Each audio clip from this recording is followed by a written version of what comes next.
Are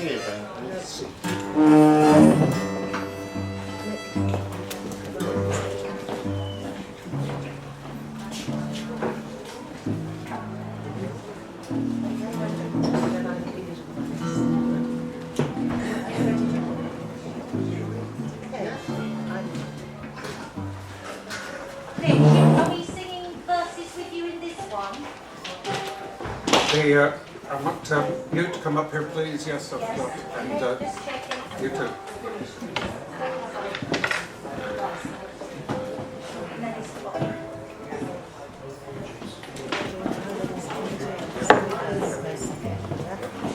Alan Blaney, Joanna Girdleston will join me in the song.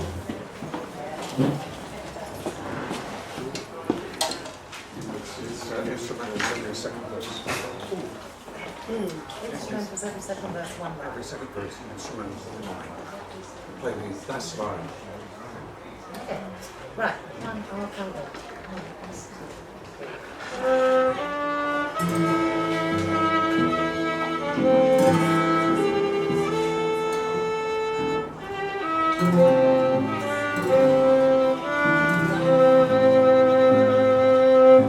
In the cold grey light of the 6th of June, in the year of 40, the Empire Lark sailed out from to join with thousands more the largest fleet the world had seen. We sailed in close array, and we set our course for Normandy at the dawning of the day. There was not one man in all our crew who knew what lay in store, for we had waited for that day to fight long years of war. We knew that many would not return, yet all our hearts were true, for we were bound for Normandy, where we had a job to do.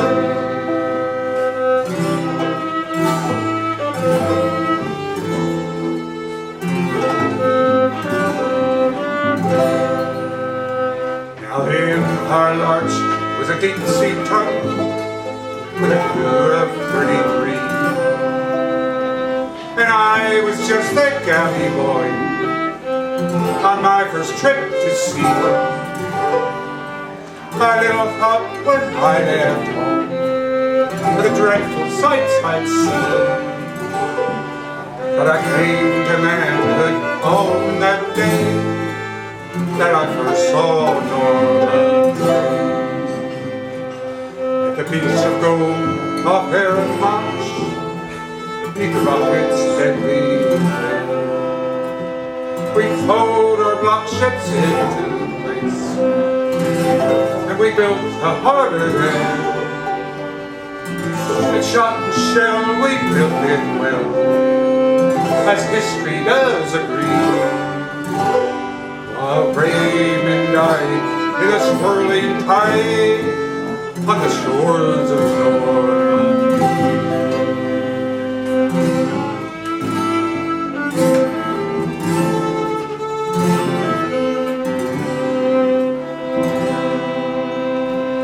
Like the Rodney and the Nelson, they were ships of great renown, but rescue tugs did all their share, as many a ship went down.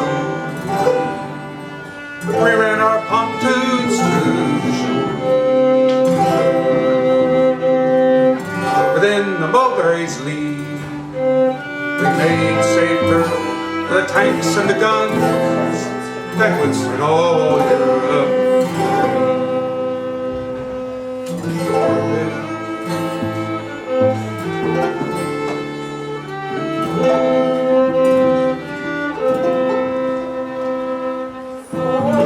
free.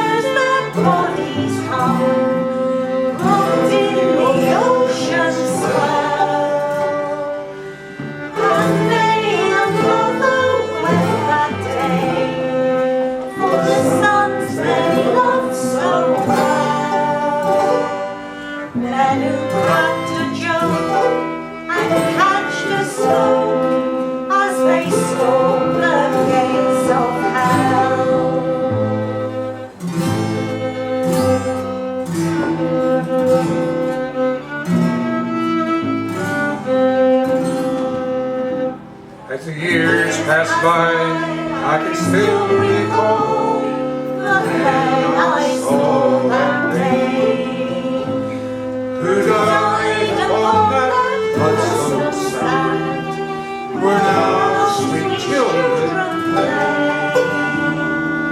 And those of you who were on board, who lived in liberty,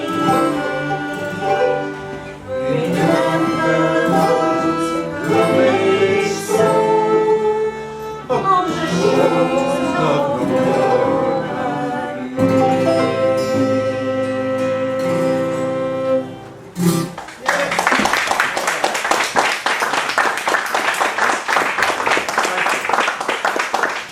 Thanks, Nella, Chuckton, and Dave, Joanna, Ellen. We now move on to Ellen Blaney's own song. So Ellen stays up here.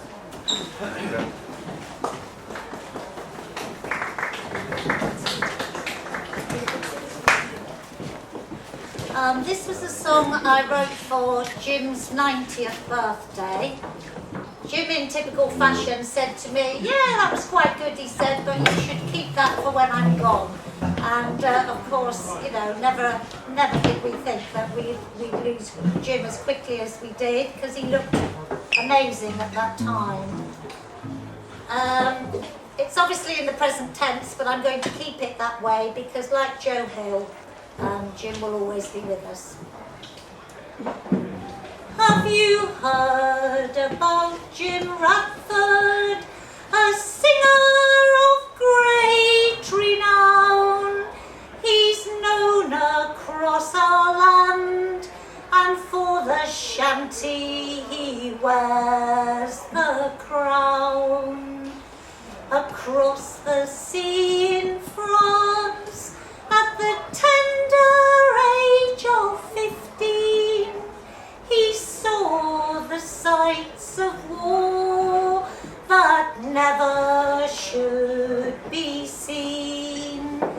Jim is a man of peace, but will fight for what is right, and for those that suffer injustice, he will rally with all his might. A nicer man you could not meet, a smile for everyone, his voice a velvet weapon to silence everyone.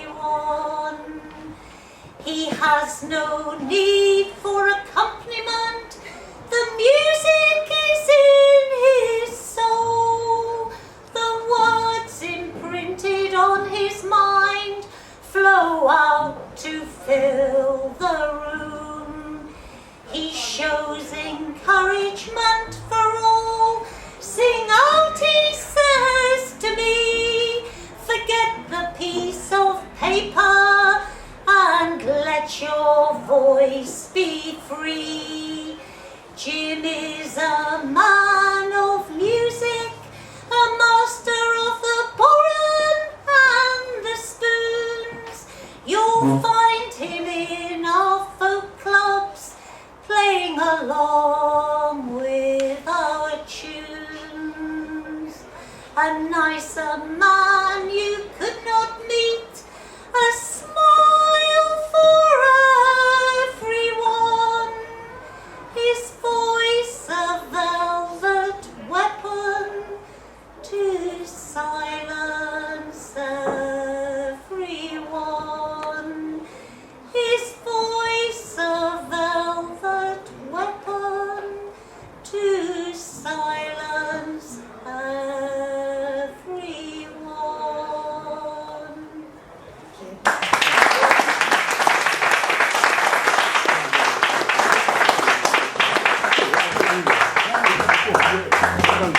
Thank you, Ellen. Susan Turner's next.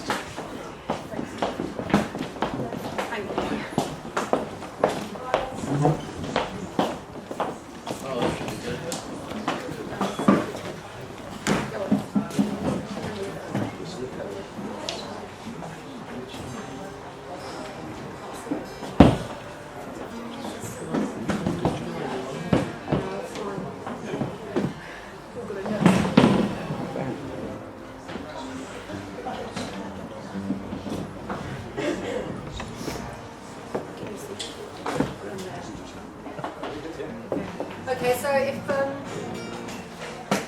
Jim would always say, what song do you want me to sing? And I'd always ask him to sing Lord Franklin. So I'm still waiting to find the verses that he said that he used to sing.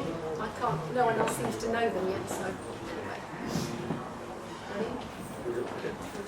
1, 2.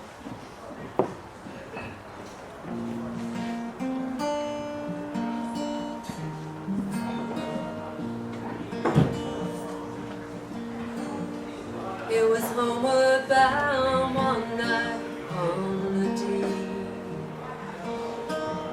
Swinging in my hammock, I fell asleep. I dreamed a dream, and I thought it true, concerning Franklin and his gallant crew. With 100 sailors he sailed away, the frozen ocean in the month of May, to seek a passage around the pole, where we poor sailors sometimes have to go. Through cruel hardships they bravely strove, the ship on mountains of ice is strong. Only the Eskimo with his skin canoe was the only one that ever came through.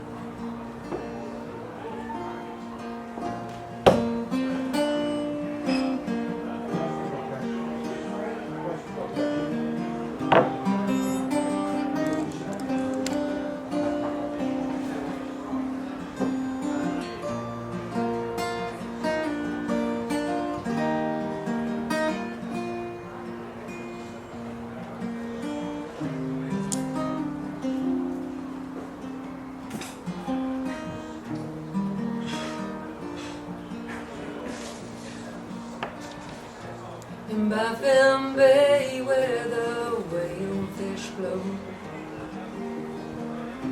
the fate of Franklin no man may know. The fate of Franklin no tongue can tell, but Franklin alone with his sailors does dwell.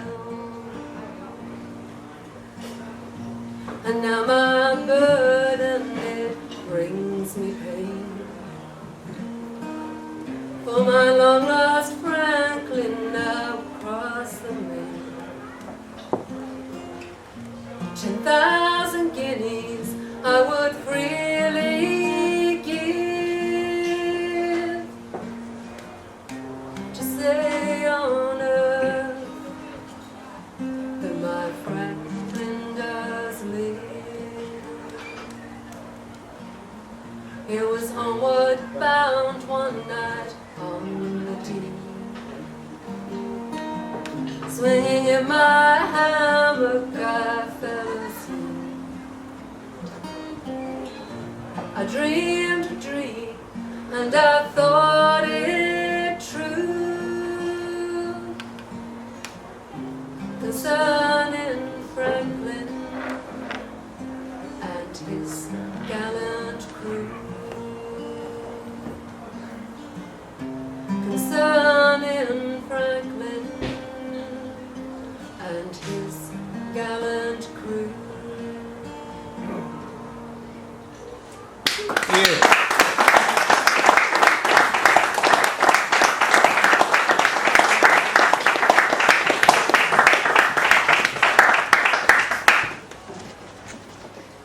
Thank you, Alan. Thank you.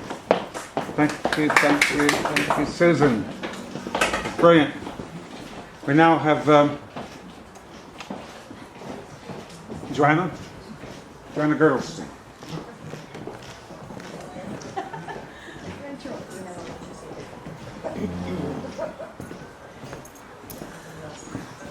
Hello.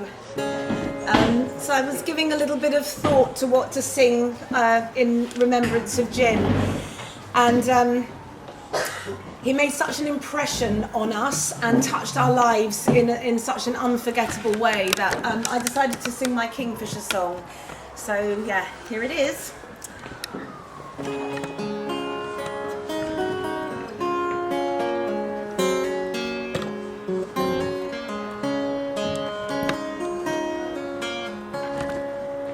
Kingfisher, Kingfisher, when I was a fish on your blue electric line, I never felt so fine. I was drowning, you caught me just in time.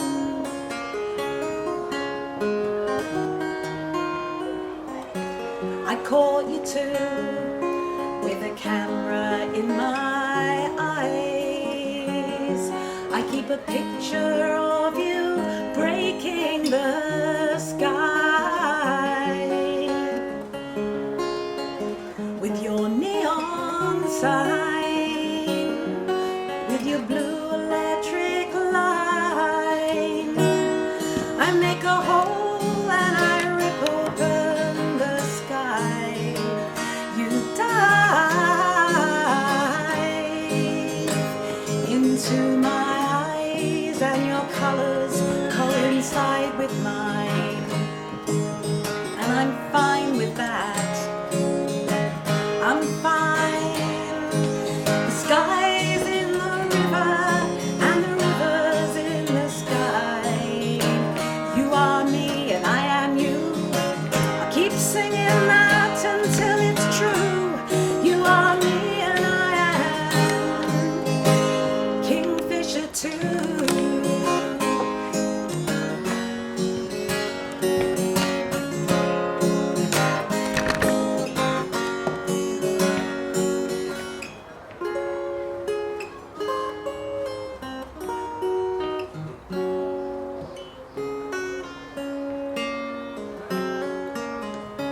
Doors open, fly open, when you're least expecting them to. Out of the blue, I'm under your painted wing. Into the blue, I've got you under my skin. It's an ordinary day when you pull me out of time and lift me up on your electrifying line.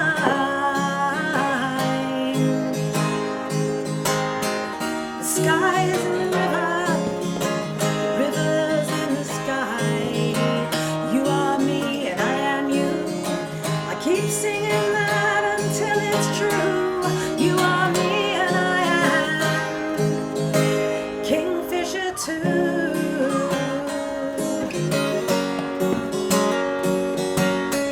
I see a light after it's gone.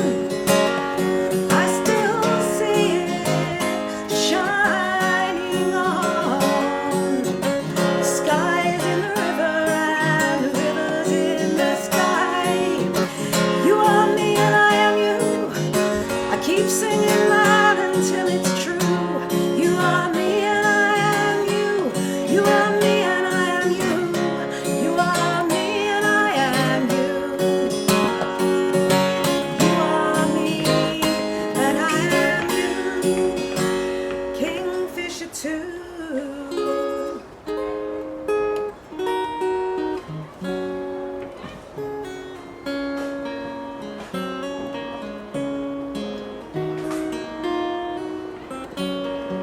You took something from me when you traveled through. You left something of you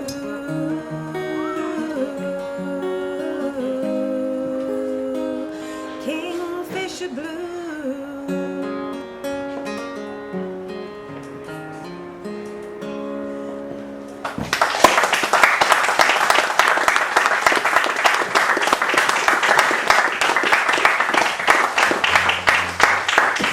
It's beautiful.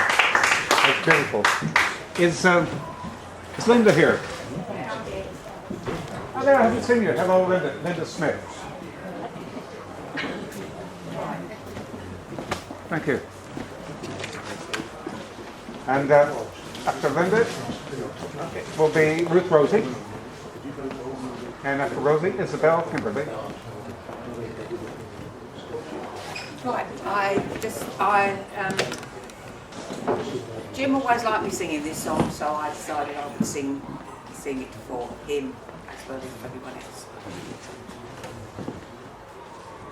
An earthly goddess sits and sings, and I she sings while ill away.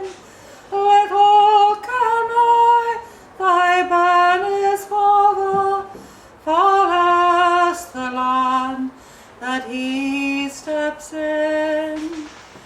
Then in steps he at her bedside, and a grumbly ghost, I'm sure, was he, saying, Here am I, thy banners father, although I be not comely.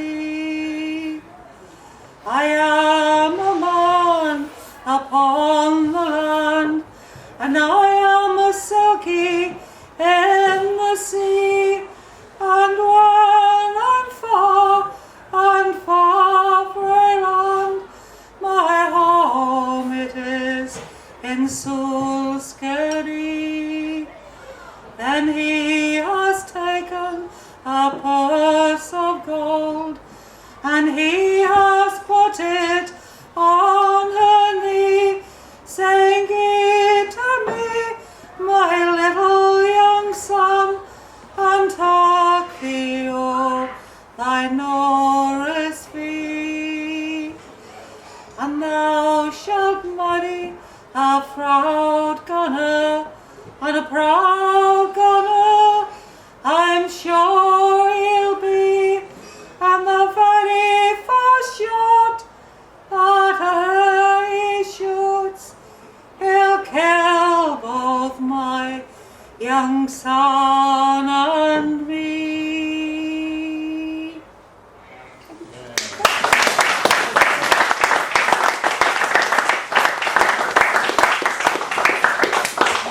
Thank you, Linda. It's beautiful. And now, it's Ruth Rosie, who's come all the way from the other side of Gatwick, isn't it? It a long is. way she's come tonight. She hasn't been here for a very long time. Very, very long time. Before lockdown. So, welcome back. Thank you. I've started doing some recording, and this is a song that I released in memory of Jim back on Jim's birthday, and it's part of an album which actually comes out today, but this one's for Jim.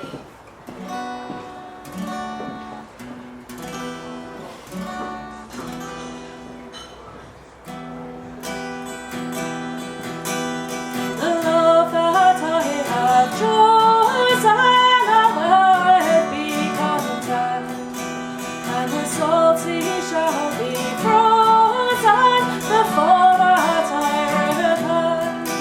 Repent, it shall I never, until the day I die.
And now it is Isabel. Isabel. There she is. Welcome. Thank you.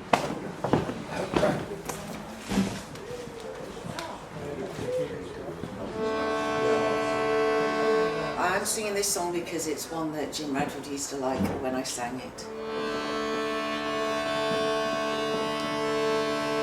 56 we sailed on board a ship called Byron One. We carried trawlermen on deck and a harpoon whaling gun. Oh, you trawlermen, come on, forget your snapper and your prawn. For it's out to Ballina we'll sail, fishing for a humpback whale. Tractor for the whale winch, the ship's an old fair mile, 20's all stern, the screws around will whale in fine old style. Oh, you trawlermen, come on, forget your snapper and your prawn.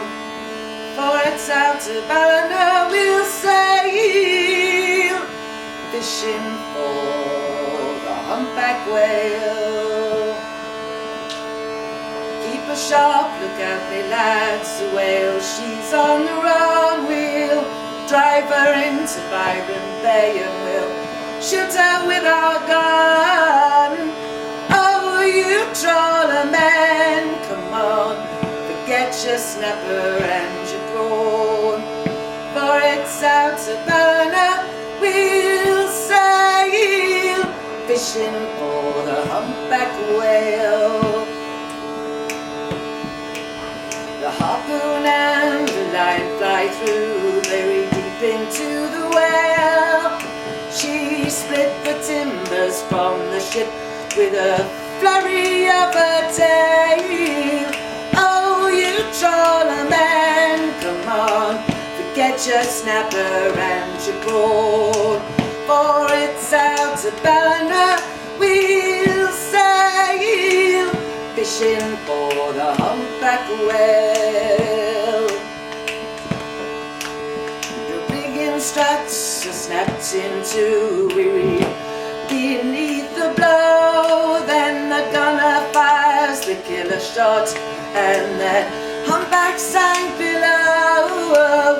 Oh, you trawlermen, come on, forget your snapper and your prawn.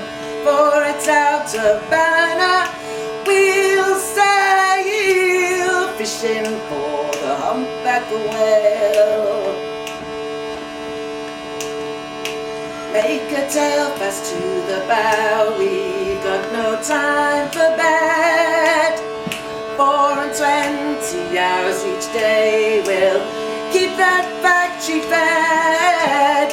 Oh, you trawlermen, come on, forget your snapper and your prawn. For it's out to Ballina we'll sail, fishing for a humpback whale. The flensing men upon the land, some had been jackaroos. They slid the blubber from the whales like they're skinning kangaroos. Oh, you trawlermen, come on, forget your snapper and your prawn. For it's out to Ballina we'll sail, fishing for the humpback whale. 100 whales and 50 more through the factory we did send. Then the orders came, knock off me lads, your season's at an end. Oh, you trawlermen, come on, forget your snapper and your prawn. For it's out to Ballina we'll sail, fishing for the humpback whale.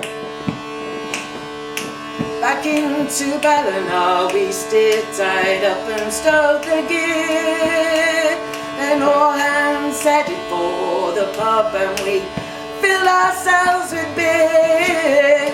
Oh, you trawler men, come on, forget your snapper and your brawn, for it's out of Ballina we'll sail, fishing for a humpback whale. For it's out of Ballina we'll sail, fishing for a humpback whale. For it's out of Ballina we'll sail, fishing for a humpback whale. Oh, wow.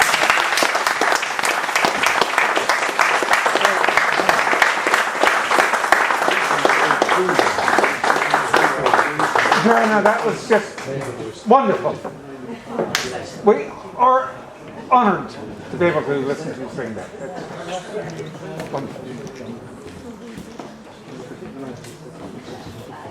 Guess who forgot her guitar strap? We have Zahra al-Zahar.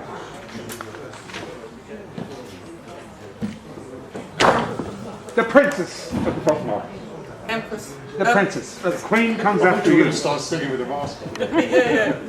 I'm going to do a Ewan McCall song. I think it's the only Ewan McCall song that I ever heard Jim do.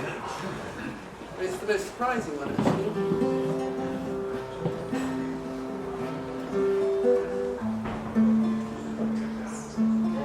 First time ever I saw your face, I saw the stars shine in your eyes, and the moon and stars were the gift you gave to the dark and the empty skies, my love, to the dark and the empty skies. The first time ever I kissed your mouth, I felt the earth move in my hand, like the trembling heart of a captive bird that would fail at my command, my love, that would fail at my command. The first time ever I lay with you, I felt your heart move so close to mine. Oh, the joy you gave, it would fill the earth, were to last till the end of time, my love, were to last till the end of time. First time ever I saw your face, I saw the stars shine in your eyes, and the moon and the stars were the gift you gave to the dark and the empty skies, my love, to the dark and the empty skies. First time ever I saw your face, the first time ever I saw your face.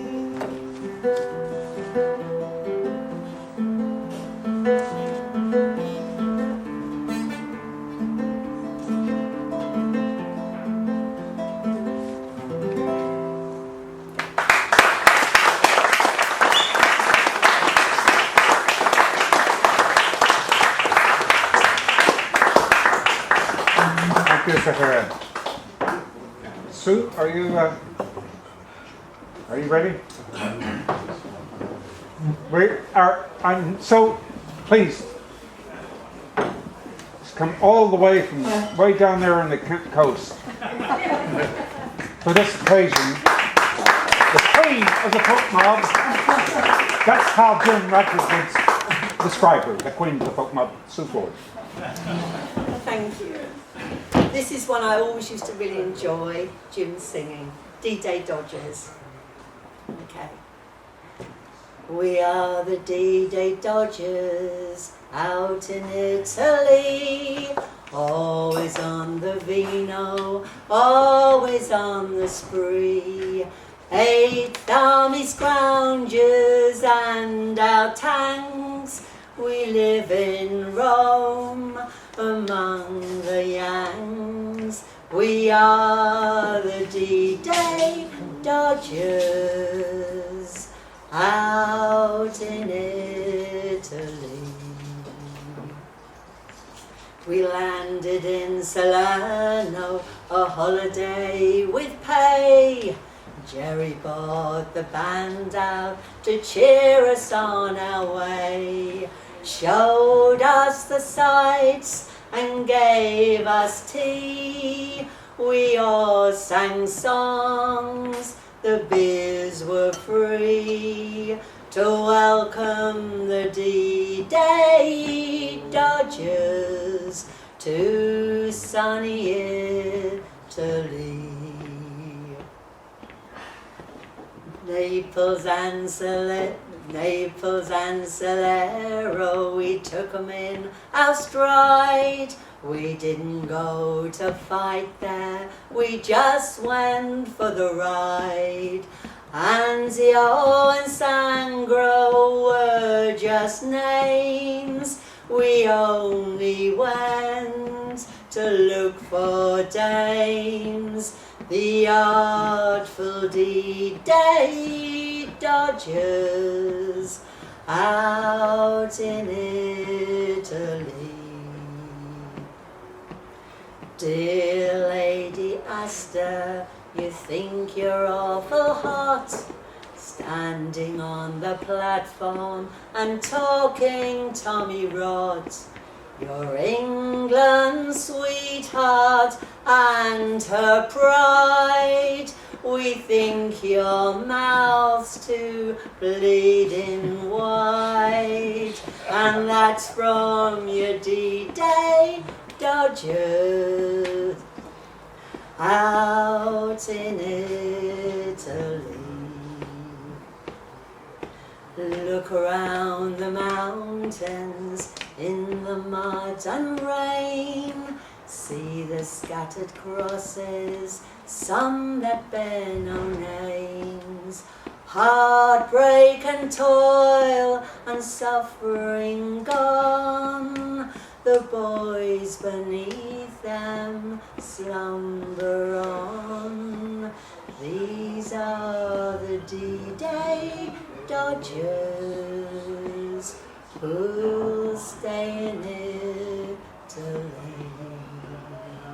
There you go.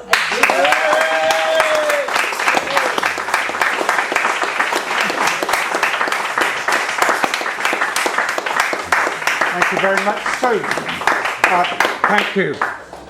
We're now going to have some testimonials. Some people will speak about Jim. I'll get up there and start off the proceedings.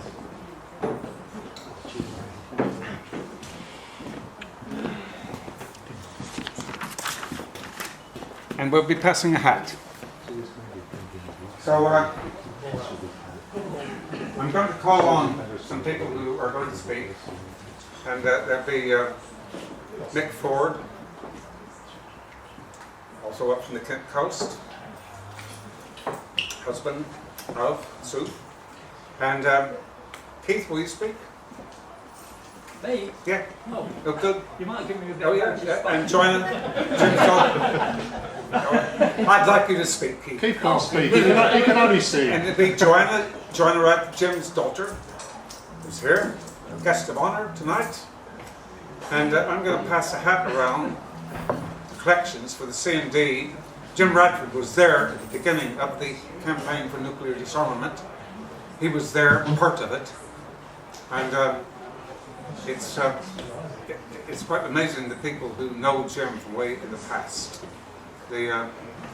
When I conducted a funeral and a ceremony for H.G. Wells' granddaughter, my friend who died also of COVID, I tried to get Kofi Annan to come because he was best man at her wedding, but he sent his emissary, and they were in the pub in the Ladywell Tavern, and they were, and this guy and Jim and him got up. They knew each other from forming the C&D. It's amazing. So I'm going to pass the hat for this campaign for nuclear disarmament, and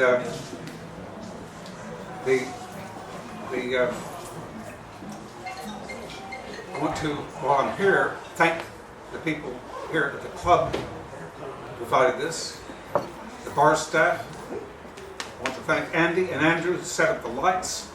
The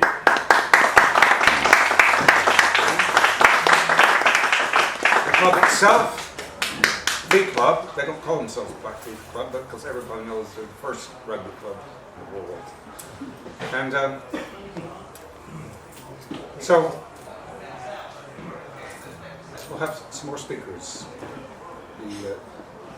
Joanne, will you speak?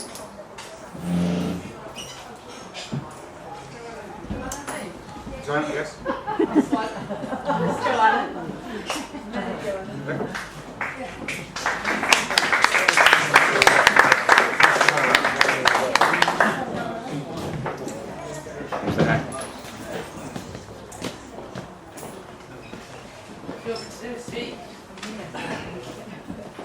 Property of FOMO. I didn't prepare something because I found I couldn't actually. I tried really hard to think about what I wanted to say, and it kept going off on tangents that didn't seem right. So I suppose the first thing I want to say is to thank everybody who's come, because I think it's really lovely that you've come, that you're doing this. It's a year now. It's exactly a year since Jim died, a year and a week, and in some ways it feels like it's just happened to me because I feel a bit stuck. I think things haven't been normal, have they? We didn't do the things we should have done to mark him passing a year ago. So it's been a long time waiting to start to see the people who loved him and people who've been such good friends and so important part of not just Jim's life, but quite a few of you probably know my mum as well, who passed away 15 years ago now, and folk was a big part of their lives, and the friendships that came through it really meant a lot, and still do to me now as well. So I want to thank you for that. I know Jim was kind of quite an exceptional person. I mean, I would think that, wouldn't I, because I'm his daughter, but I think it's the truth. I think he was, because he had such energy for so many different things. He, you know, my childhood was not typical of anybody else that I've ever met, really. It was just, our house was the headquarters, a campaign headquarters from the moment I can remember, and it never really stopped being that. Somebody knew I needed a drink. You know, he was active from the moment he left home and went to sea and started to think for himself about the world and what was going on, and to experience things at such a young age that probably many of us have never had to deal with, hopefully never will. His passion for the peace movement that led into CND and direct actions around anti-nuclear campaigning, that led into actions around housing and the squatting movement, the Vietnam War, and all the work that was done to try and raise awareness and to mount a protest in this country about what was going on and our involvement in it. You know, those things were woven through his life, and even into old age when he wasn't working anymore, but he managed to still be involved in everything, really, and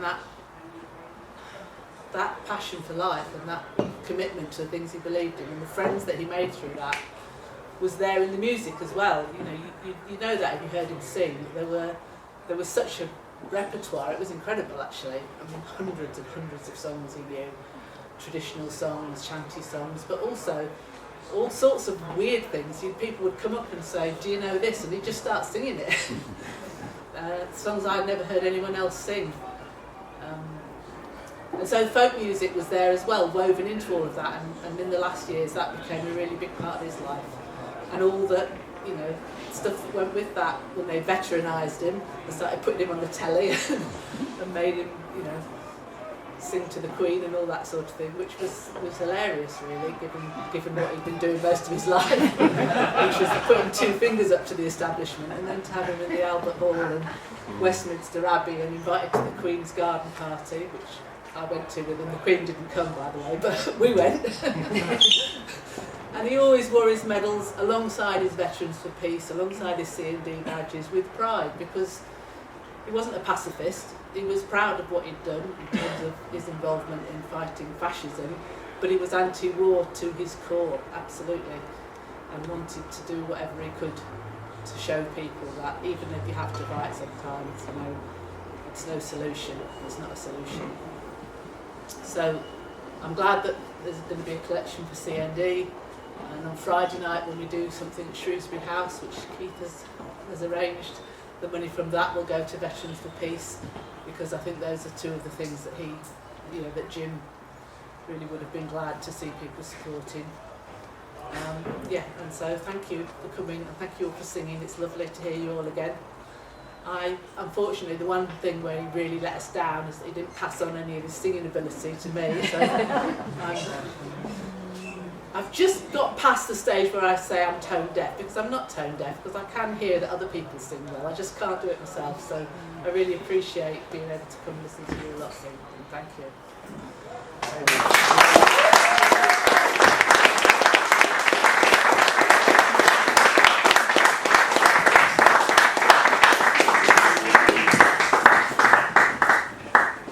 That's wonderful. Thank you very much. John has been coming to some of our sessions at the Jolly Farmers. That's Jim's pub with the Jolly Gentlemen. And we've really enjoyed her company. And also when we were at the Duke of Edinburgh over the summer in the garden. She'd be there with Steve also. Steve's coming down Friday from home for the Frisbee House, I guess, with Sylvie's. Yeah? Sylvie couldn't get off work, so she couldn't come this evening. I wanted to say also that some things I probably forgot to say. Some of us have been trying to carry on for Jim these concerts, even on Zoom during this period of lockdown with the C&D. And you're probably mostly aware of that. But Elan, Kurt, Paul, Susan, Mark, and we've been doing these concerts for the C&D on Zoom, and we're carrying on with that as well. So it's Jim who's really caused that to happen. That's who we're doing it for, and that's what he would have wanted. Now I'm going to call, is anybody else going to speak? I think that Mick Ford would like to say something, and Keith, will you? Mick Ford.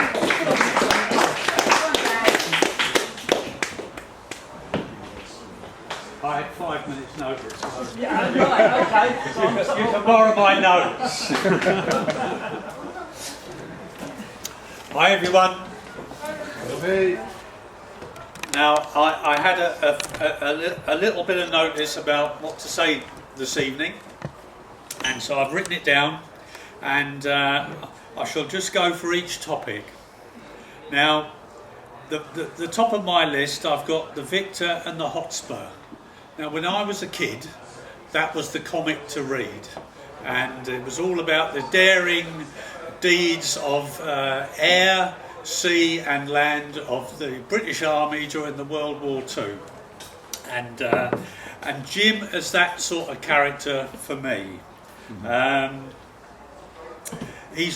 For me, he was a boy's own individual. I never lost interest in what he had to say about everything and anything from when he was an evacuee as a child in the Second World War to when he was on the Empire Larch and going into Normandy on the later stages of the war. The other titles I've got down here are images, and I'll never forget Jim. He'd be sitting around there on the left-hand side of this hall with his blue fleece on and maybe his blue hat, and one of the most striking images that I saw of him near the end was a newspaper article in, I think it was a South London paper, and Jim was standing outside his front door with a vest on, with it cut off at the shoulders, with his arms folded, with these massive biceps, and I was quite jealous. I'd look at him and think, I can't even look like that at 60 odd, let alone at 90. But there's so many things that I've written down here about his politics, his beliefs. But what always amazed me was he never was angry, and he never had any malice towards any of his opponents, if you like. From when he used to talk about when he got imprisoned during the 60s, when he led a demonstration in church against the Labour government, and he was in prison for about six months, I think. 2 months, only 2 months. He'd recount all these things, but he never had any anger in him at all. Whereas if anybody did me a wrong turn, I would be really angry and I'd hold it against them for the rest of my life. But not Jim at all. But our family have known Jim for about 28 years, and Jim's family. And one of the most interesting times during that 28 years was when Jim's wife Jenny was a juror on a high-profile